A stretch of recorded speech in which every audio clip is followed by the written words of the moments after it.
Hello and welcome to our panel discussion. This is our third panel today and a part of a series, More Than Just Building Things for the Construction Industry Careers Festival. Our topic for this discussion is Women in Construction. I'm Michael Brolly, Career Facilitator at Industry Training Hub, and I'll be your host for the panel discussion today. I'd like to acknowledge that we are meeting on the land of our First Nations people. We appreciate this and respect them, their elders past, present and emerging. Our panel of experts today will be contributing to the discussion, and I'd like to introduce our special guests. Natalie Brolly from the Women in Non-Traditional Trades program. She's the mentor with Apprenticeship Support Australia. Katherine Bugelli, the Contracts Administrator for North Construction and Building. Sara, Head Teacher, Educational Pathways Program. And Maxine Cottrell, Senior Manager, Bib and Brace. Welcome to the show, everyone. We want our panels to offer real pathways for students, so each panel will not only have a discussion, but will wrap up with actions you can take right away. As you're watching on YouTube or other social media, please ask questions and we will answer them as quickly as possible.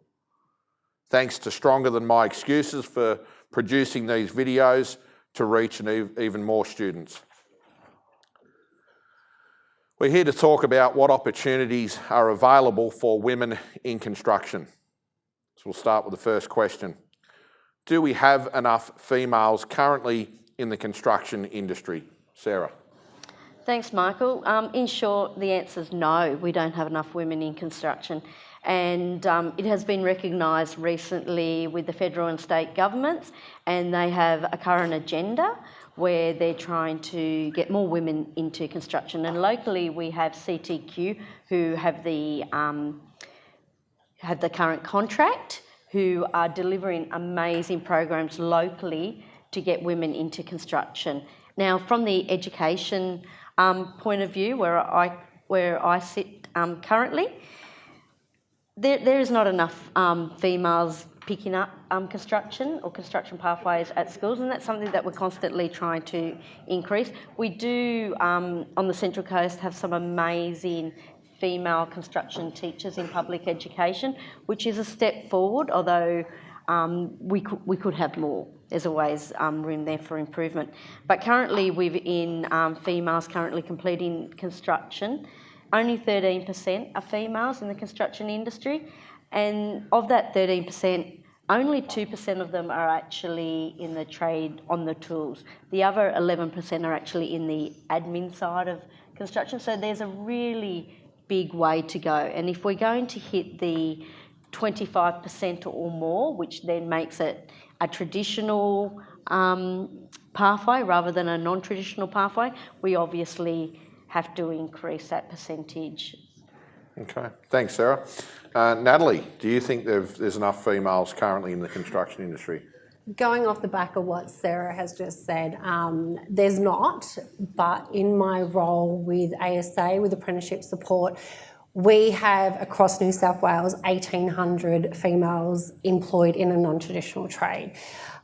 So with my job, I reach out to all these females. It is starting to get, employers are starting to look outside of just being male dominant and employing females. So hopefully within the next sort of 5 years, we will see a ratio of where more women are doing a trade more so than doing like hairdressing, beautician. So it is going to pick up eventually. Maxine. Going off of what they used to say, yes, we do have enough women in construction, because there's no point forcing women into an industry that then they have no desire being in. We're short on male and primary school teachers. So again, why are we pushing for something that's not naturally going to continue to grow within that area? But we're not having a big enough conversation on women in trades. So we're not having the conversations with girls when they're in school going, what are you scared about when you want to go build things? You like building things, you're not comfortable in a classroom. Well, then what is open and honest for you as a person, and how can you then take advantage of that to then be in the construction industry? And unfortunately, being on the tools, we're not good at communicating that to girls. Katherine. Yeah, look, I couldn't agree more. It's one of those things that sometimes you're a part of these women in construction things, and statistics at the moment, like Sara was touching on. I think, of course, if women want to be in this industry, all we can do is encourage them and tell them how wonderful it is to be a part of. But I think, forcing or shoving it down throats is definitely not what we want to do either. I think by hiring women, we bring a different perspective. We've got unique talents. We have different skills. We are different. So we're a benefit to any team. Where it's. Look, I think it is something. There are definitely campaigns and organisations out there. The National Association of Women in Construction are actively working towards 25% women by 2025. So, considering where we were in 2022 with 13%, it is quite a long way to go in a few years. But they're actively campaigning for it. The same goes in the civil. The civil industry, where Darracon, a huge civil contractor, have just signed on to be part of a campaign for 50% women by 2050. So, there's definitely people out there and campaigning, and we need that. If we want to see the change, we need to be setting specific goals and driving that meaningful change to increase the opportunities for women. Great. Yeah, and I think I just want to finish up by saying and add to the comments that have been made by the panel.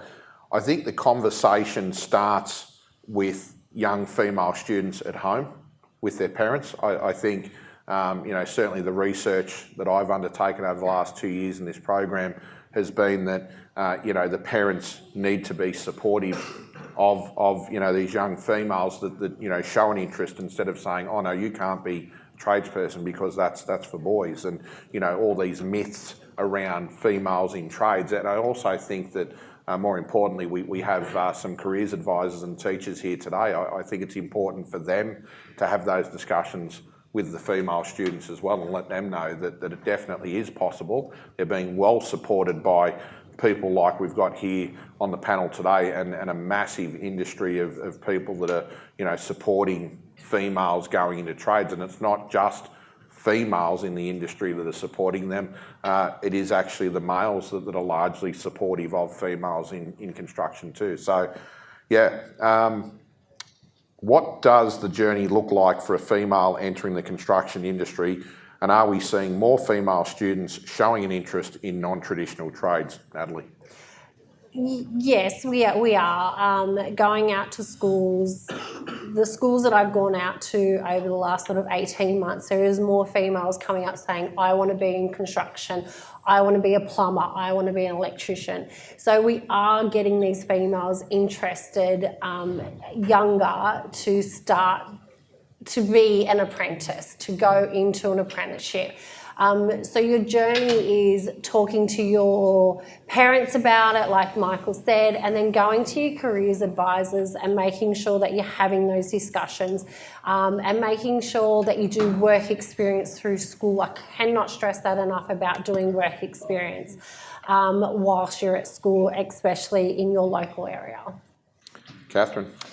Look, I think everybody's pathway is going to be different depending on your education, depending on experience, qualification levels, and Natalie's just touched on the apprentice pathway. For me, my pathway was through university. Again, another pathway if you're looking to go down that administration role. But there are definitely, like Sara touched on, the Central Coast Group Training offering this introduction into construction course for lady tradies. I think that's a fee-free program, that wasn't around when I started in this industry. It wasn't available to us. We didn't know about it.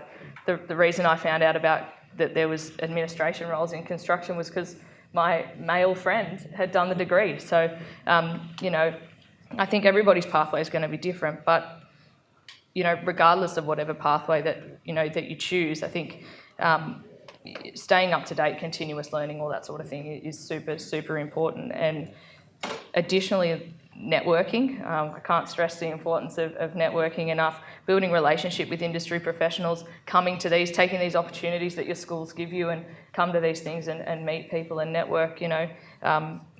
Seeking mentorship as well. It can provide valuable guidance and support throughout your journey into what can be a really successful career in construction. Thanks, Katherine. Sara?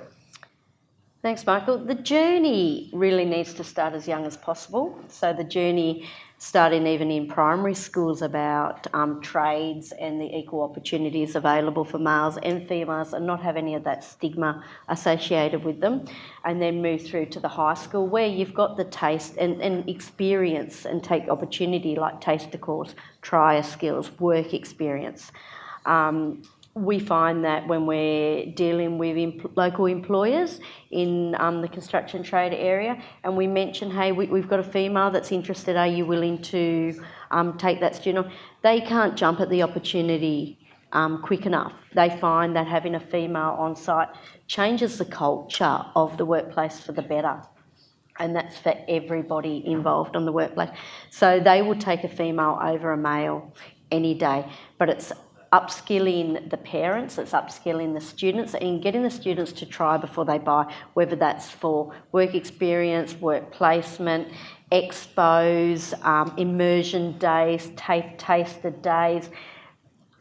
It's really getting out there, having a go and then experiencing it. Yeah. Maxine? I don't think there's anything more that I could really add to that. It all hit all the nails on the head. Tell us about your personal journey. That's been a pretty good one. Well, yeah, so I've had sort of a hammer in my hand since I could walk. And that's changing someone's culture completely from day one. And it's sort of wild to me that there are people that genuinely go through life and get to 40 and then go, oh, actually, I really like making things now. I'm going to start my trade. So again, changing someone's culture from within home, starting the conversation younger. But that's a really big task because we're essentially telling everyone that trades are just as valuable as your teachers, as your professors, as your doctors. And that conversation is a lot bigger when you've already spent so long telling people you have to go to university to make a good income, you have to go to university to go somewhere. So yeah, schools have a really big responsibility at the moment, and that's to open up sort of revenues for people, and that's not just females but males as well. And yeah. Great. Thanks, Maxine. Yeah, and just to wrap up, I think Sara touched on it before, and I know that we did in probably the last two panels as well, and something that I've taken a real interest in is that whole, try before you buy idea, particularly for young females wanting to explore those non-traditional trades. Definitely, look at, as Sara said, some of those pre-apprenticeship courses, taster courses, industry site tours, expos, days like today, for example, going to an employer and saying, hey, I would like to experience what it's like to work with someone like North Construction or Bib and Brace for a week or two and see what that all is. And then they're going to say, hey, I really like that, or no, I don't, and I'm going to move on to something else. If they're happy with what they're doing, the employer likes what they see, okay, then we sign an employment contract, apprenticeship contract, whatever that looks like. And hopefully, as a result of that, and not just with the females but males as well, we then increase the completion rate for apprenticeships, which currently sits at 54.7%, which I think everyone agrees is pretty bad. So we definitely need to make sure that suitability of the applicant from their own perspective and also from the employer's perspective is absolutely critical at this point in time. So what does success look like for a female in the construction industry? Maxine? That answer will change depending on the person you ask. So success is always dependent on what you value most in life. Now, if we're basing off of what success looks like to me, it would be every single employee under my umbrella is able to feed their family, have the house that they want and drive the car that they want. Now, that's success for me. But you could also have tradesmen that go, success for me is every single person on my client book loves the work we do. No questions asked, we'll just pay whatever's needed. Success can also look like we own the biggest commercial building company in Australia. So success is very individualised and it's a bit hard to answer just based off of one thing. Okay. Natalie? I agree with Maxine. So success, it just varies. To me, my role, would to basically make sure mentoring all females in non-traditional trades and making sure they're completing, because the completion rate for females is low. And yeah, that's basically what success to me for a journey for an apprentice would be. Katherine? Again, I agree with Natalie and Maxine. I think success is subjective. So, I think it's important that again, success is different for everybody, but I think, breaking barriers and challenging perceptions, we are thriving. By thriving in a male-dominated industry, we're challenging the stereotype that just because we're women, it doesn't mean that we're any less suitable to a construction and any less good at being on the tools, or any less good at having an ability to do this sort of work. I think what's also important to remember is that success can involve work-life balance. Is that something that for women we would really like to find something that we can have? We can have the life that we want and that raise the family that we want by still chasing a career that we can be really passionate about and still kicking goals in our work life, and not feeling like there's a trade-off between, well, if I choose my family and my kids, am I sacrificing a great career and being super successful in whatever that you deem that is? Again, it's so subjective, but I think what I thoroughly enjoy is challenging stereotypes. I think that's good fun. Great. Sara? Well, I think that success for a female in the construction industry is that when they turn up for day one, that there's equality, that there's female toilets on site, that they're not treated any differently to their co-workers, that they have a sense of belonging and a sense of a safe work environment for them. It's almost like that they don't feel like that they need to smash that glass ceiling, or in this case maybe the gyprock roof.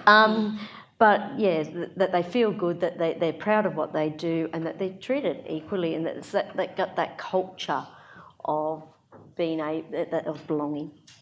Great. Yeah, I think from my perspective, having been involved with hundreds of employers here on the Central Coast and dealt with apprentices, male and female, and I remember a story which Nat was involved in, where we had a young female school-based carpentry apprentice, and unfortunately her employer let her go, and pretty much the local school vet community rallied around this young girl and were able to actually find her another employer, who ended up being a large commercial builder, and she's just gone on to, in leaps and bounds and pretty much become the poster girl for women in trades. Yeah. I love success stories like that. North have got some great female apprentices that are doing well. In particular, we had last year, there was the North Challenge, which was run with the schools, and we seen one of the participants from that actually then said, hey, I really like this North Construction mob, and I think I'd like to actually go and work for them. And lo and behold, now doing an apprenticeship. Look, I just think stories like that, and I think it just shows that what does success look like?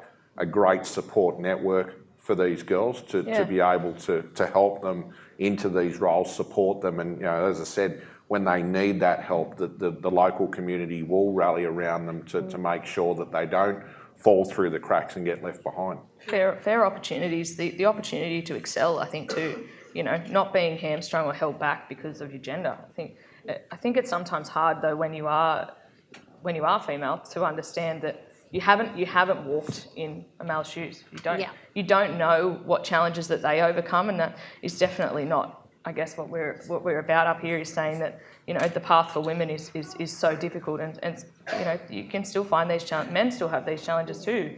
And I guess what I never ever want is to feel that I was given a job just because of my gender either. Oh, 100%. So whenever I get a promotion or whatever, however my career trajectory, whatever that looks like, or whether you just want to stay in the role that you're in, ensuring that you're getting that job because you deserve it, not because of your gender at all. Yeah, well said. Thanks, Katherine. And lastly, I'd like to ask you all for one word to wrap up the actions we just spoke about. One word that is an action that viewers can take away from this show. Your one word, Katherine? Network. Natalie? Education. Sara? Culture. And Maxine? They took them all. Responsibility. Okay. So you're going to say working for your dad, resilience or something like that, would it be? Sustainability. Bruce, did you get that? No. Okay. Thank you for all your insights and contributions. What incredible information for our students and viewers. Thanks again to our guests, Natalie Brolly, Women in Non-Traditional Trades Mentor for Apprenticeship Support Australia, Katherine Bugelli, Contracts Administrator, North Construction and Building, Sara Cutting, Head Teacher, Educational Pathways Program, and Maxine Cottrell, Senior Manager, Bib and Brace.